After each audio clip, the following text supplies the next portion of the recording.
So just to end with, clearly, I was asked to talk about the state of the UK social security system. The state is not good. It is not fulfilling the purposes it is supposed to. It is not protecting us from harm. It is not achieving justice. It is not preventing the damage to society which comes when you allow people to be forced to live in destitution in this way.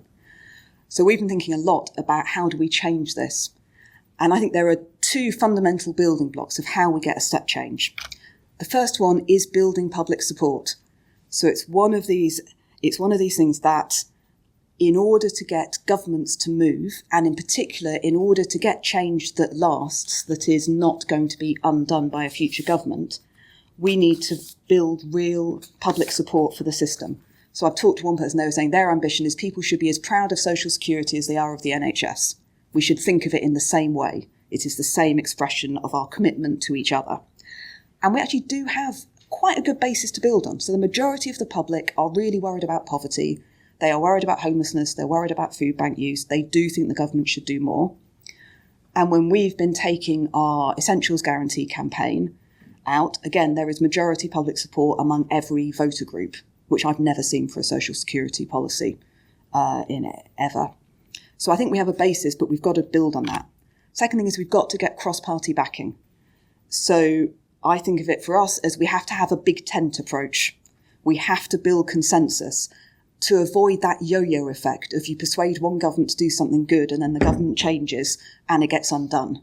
We need to have a bedrock of support, so no matter what happens politically, there are some basics that everyone agrees on.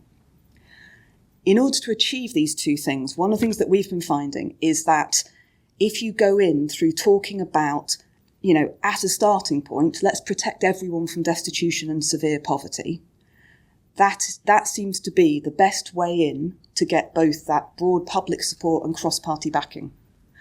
And I know quite a lot of campaigners are quite queasy about this because it doesn't feel ambitious enough. Actually, I think if you look at the state of the current system, this is incredibly ambitious. If we could achieve this, it would be transformative for the country. And it does seem to be what the public and politicians connect with best.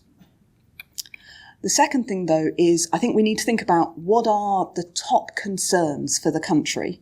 And actually, the two things that always come through are the state of public services and the economy and cost of living.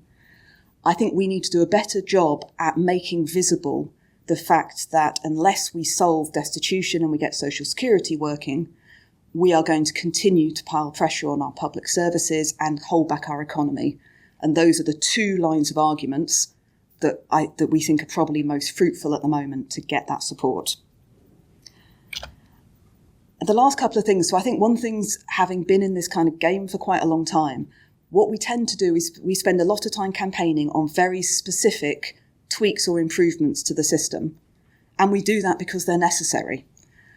But I think that the thing that we have never really tried to do in a serious way, that I think as a sector we are moving towards much more, is to actually try and establish the principle with the public, with politicians, that social security should at the very least protect us from destitution. If we can achieve that, kind of bake in that principle to how people think about this system, that gives the basis for every one of those tweaks and improvements that we want to see. It also gives us the best defence against these things being undone again when we do achieve them.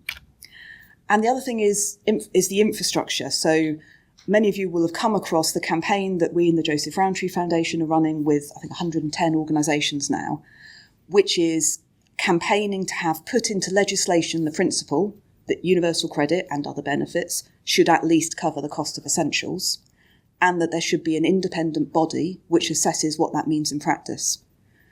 Now, those aren't silver bullets. If we achieve those, it won't magically make all this disappear. But I do think if we can achieve that, it gives us the basis to build a system that actually fulfills those core functions and lives up to the principles.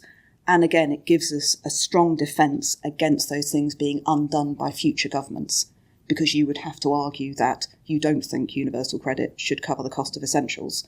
And so far, I haven't found anybody who actually is willing to go out and argue that. So that's where we kind of come to, is that we need to get the principles and the infrastructure in place and then use those to build on over the next 10 years or whatever it is.